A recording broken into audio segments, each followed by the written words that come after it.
அவர் காணாதவர் போல் இருந்தார்.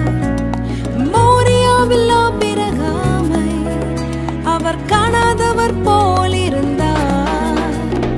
ஈசாக்குக்கு மறுவாழ்வளித்து பாலூகி பெருகச் செய்தார். ஈசாக்குக்கு மறுவாழ்வளித்து பாலூகி பெருகச் செய்தார். அப்புறம் போகிறவர் போல காணப்பட்டாலும் இயேசு அப்புறம் போகிறவர் போல காண